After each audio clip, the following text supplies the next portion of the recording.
Good evening students. Last class में बेटा हमने पढ़ा था solution of system of equation. ठीक है, solution of system of equation depend करा था बेटा ए के डेटरमिनेंट पे। मैंने आपको बताया था अगर ए का डेटरमिनेंट नॉट इक्वल टू 0 आ जाता है तो हमारा यूनिक सॉल्यूशन है। तो यूनिक सॉल्यूशन का मैंने एक एग्जांपल करवाया था लास्ट क्लास में। उसके बाद एक केस था आपका अगर determinant of A equal to 0 आ जाता है। अगर determinant of A equal to 0 आ जाता है, जैसे फॉर एग्जांपल इसमें देखो आपने ए का डेटरमिनेंट निकाला और वो क्या आ गया, इक्वल टू 0 आ गया। क्या आ गया बेटा, ये 0 आ गया, इसलिए ए इज सिंगुलर है।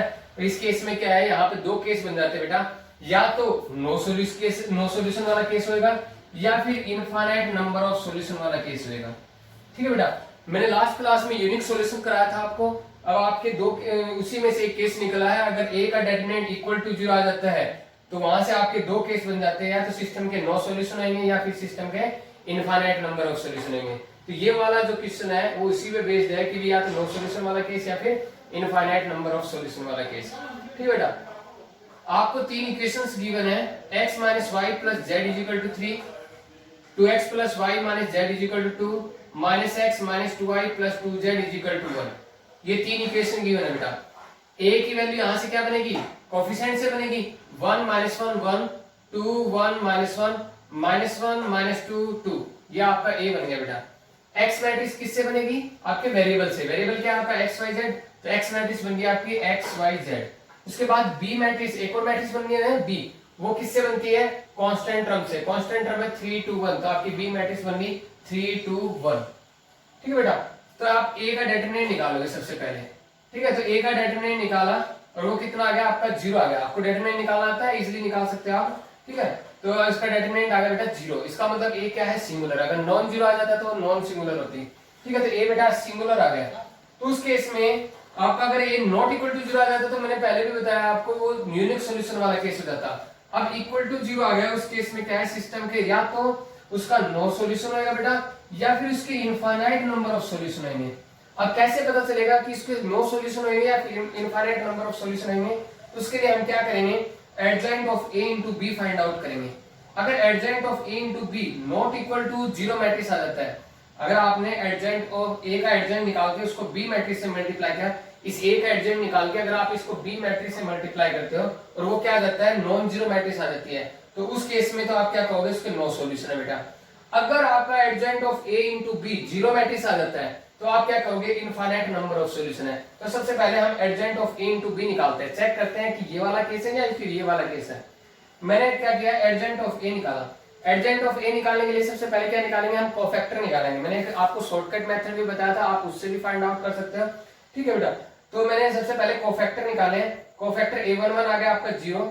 आपको निकालना है ना बेटा कोफैक्टर, कैसे निकालना है, जैसे a11 एलिमेंट ये, इसका कोफैक्टर कैसे निकलेगा, ये जिस कॉलम में एलिमिनेट किया इस किसके साथ मल्टीप्लिकेशन 2, ये माइनस में ये इन दोनों की मल्टीप्लिकेशन, ऐसे करके मैंने क्या है कोफैक्टर निकाले। a11 निकाल लिया, a12 निकाल लिया, a13, a21, a22, a23, a31, a32 and a33, these are cofactors.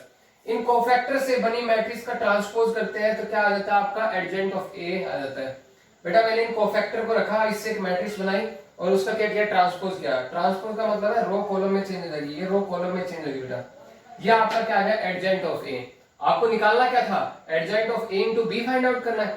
Adjoint of a को बेटा b से मल्टीप्लाई किया, जब इसको इससे मल्टीप्लाई करते हैं, ठीक है, एडजॉइंट ऑफ a की वैल्यू ये आ गई बेटा, b की वैल्यू यहां से उठा के रख दी है, इन दोनों का प्रोडक्ट किया तो मेरे क्या आया 0 0 0, इसका मतलब जीरो मैट्रिक्स आ गया। और मैंने क्या कहा था, या तो नॉन जीरो आएगा या फिर जीरो आएगा, दो ही केस हो सकते हैं, तो नॉन जीरो आ सकते हैं या फिर जीरो आ सकता है। आपका कौन सा वाला केस है, ये वाला केस है। इसका मतलब सिस्टम के पास कितने सॉल्यूशन है, इनफाइनाइट नंबर ऑफ सॉल्यूशन है। अगर ये वाला केस आ जाता, ठीक है, नॉन जीरो मैट्रिक्स आ जाता, उस केस में आप कहते हैं कि सिस्टम का कोई सॉल्यूशन नहीं है, तो क्वेश्चन यहीं पर खत्म हो जाता बेटा। अगर ये नॉन जीरो आ जाता तो यहीं पर क्वेश्चन खत्म हो जाता, क्या कह देते हैं हम कि सिस्टम हैज नो सॉल्यूशन। लेकिन यहाँ पे हमारे जीरो मैट्रिक्स आई है, इसका मतलब क्या है, सिस्टम के इनफाइनाइट नंबर ऑफ सॉल्यूशन है, तो हमें फाइंड आउट करने पड़ेंगे। ठीक बेटा, इसके बाद क्या करना है, देखो सबसे पहले मैंने क्या किया, इन तीन वेरिएबल में से, ये आपके एक्स वाई जेड है, इन तीन वेरिएबल में से किसी दो, इन तीन वेरिएबल किसी एक को, चाहे आप तीन में से किसी एक को मानो, चाहे एक्स को, चाहे वाई को, चाहे जेड को, आप किसी को एक को के का नाम दे दो। ठीक है, कोई भी स्केलर के या फिर ए बी सी कुछ भी यूज करना चाहे आप कर सकते हो। तो मैंने क्या किया बेटा, जेड को के का इक्वल मान लिया। जेड को क्या मान लिया है, के। मैंने इस तीन में से किसको चूज किया, जेड को। जेड को इक्वल मान लिया के, ये पहली दो इक्वेशन क्या बन जाती है कि इन दो पहली दो इक्वेशन बन जाएंगे बेटा, यहाँ x minus Y as it is है, जेड की जगह के रखा तो ये के इधर चला गया बेटा, 3 माइनस के बन गया। ठीक है बेटा, ठीक है, यहाँ पे 2x प्लस वाई ये एज इट इज है, मैंने जेड की जगह बेटा के रखा, ये माइनस का के उधर जाएगा तो प्लस का के जाएगा, तो ये 2 प्लस के, ये पहली दो इक्वेशन आपके केस में कन्वर्ट हो गई है, इनमें कन्वर्ट हो गई है, x minus Y is equal to 3 minus K, 2x plus Y is equal to 2 plus K, ये इक्वेशन 4 और 5 बन गई। आपको 2x2 ऑर्डर की मैट्रिक्स बना के उनको सिस्टम ऑफ इक्वेशन को सॉल्व करने के लिए मैंने सिखा रखा है। आप ये दो इक्वेशन बन गई है, इससे भी 2x2 ऑर्डर की मैट्रिक्स बनेगी, आप इन दो इक्वेशन को सॉल्व कर सकते हैं बाय मैट्रिक्स मेथड। हम इन दो इक्वेशन को आप सॉल्व करेंगे मैट्रिक्स मेथड से। ठीक बेटा, ऐसे फिर ए बी सी ऐसे मैट्रिक्स बनेगी। ठीक है, मैंने ए बी सी बनाने के बजाय क्या किया बेटा, सी यहाँ पे वाई मान लो बेटा, क्योंकि एक्स हमने यहाँ यूज कर रखा है, कैपिटल एक्स यहाँ पे यूज कर रखा है, इसको कैपिटल वाई का नाम दे दो। ठीक है, इसको डी का नाम दे दिया। वैसे तो ए बी सी का काम कर रही है यहाँ पे, सॉरी ए बी सी नहीं, सॉरी बेटा, ए एक्स और बी का काम करने लग रही है। मैंने ए और एक्स और बी की बजाय किसका नाम दे दिया बेटा, सी वाई और डी का नाम दे दिया, क्योंकि डिफरेंट शो करने के लिए, क्योंकि पहले ऑलरेडी ए एक्स बी यूज कर रखा है। सी मैट्रिक्स बनी इन कॉन्स्टेंट्स कोफिशिएंट से, 1 -1 2 1, ये सी तो क्या बन गई कोफिशिएंट से। उसके बाद y मैट्रिक्स बनी किससे, वेरिएबल से, वेरिएबल क्या है x और y, y मैट्रिक्स बन गई x y से, वेरिएबल से। d मैट्रिक्स बना दी बेटा इन कांस्टेंट टर्म से, कांस्टेंट है 3 k और 2 k, ये d मैट्रिक्स बन गई। आपका भाई सेम प्रोसीजर है, सबसे पहले तो आप क्या इसका डिटरमिनेंट फाइंड आउट करोगे, चेक करोगे कि वो नॉन जीरो है जीरो है। c का डिटरमिनेंट निकालो बेटा, c का डिटरमिनेंट आया 3, इसका मतलब नॉन जीरो आ गया। नॉन जीरो होता है उस केस में क्या होता है, सिस्टम की यूनिक सॉल्यूशन है। तो इस वाले सिस्टम की क्या है, मैंने इस वाले सिस्टम के बारे में बात नहीं कर रहा, इस वाले सिस्टम के बारे में बात कर रहा हूँ। इस वाले सिस्टम के बेटा यूनिक सॉल्यूशन है, क्योंकि इसका क्या है, डिटरमिनेंट क्या है, नॉन जीरो है, तो इसका सिस्टम का क्या है यूनिक सॉल्यूशन। तो आप adjoint of C find out करेंगे, क्यों, क्योंकि सॉल्यूशन क्या होता है, हमारा फॉर्मूला था सॉल्यूशन का y इज इक्वल टू, वैसे तो ये फॉर्मूला यूज कर रखा है x is equal to a inverse b, लेकिन मैंने x की जगह यूज कर रखा y, a की जगह यूज कर रखा c और b की जगह यूज कर रखा d। ठीक है बेटा, तो ये आ गया। इसके लिए आपको किसकी भी जरूरत पड़ेगी, सी इनवर्स की जरूरत पड़ेगी। तो सी इनवर्स के लिए आप सबसे पहले क्या निकालोगे, adjoint of C find out करोगे। मैंने शॉर्टकट मेथड से निकाल रखा है एडजेंट ऑफ सी। कैसे निकालते हैं, इन दोनों को एक्सचेंज कर दो, इन दोनों को एक दूसरे से एक्सचेंज कर दिया, उसके बाद इन दोनों के साइन चेंज कर दो, इसका साइन चेंज करो -2, इसका साइन चेंज करोगे +1, ये आपका एडजेंट ऑफ सी आ गया। लेकिन आपको तो सी इनवर्स फाइंड आउट करना है, तो सी इनवर्स कैसे निकलता है, एडजेंट ऑफ सी बाय में डिटरमिनेंट ऑफ सी।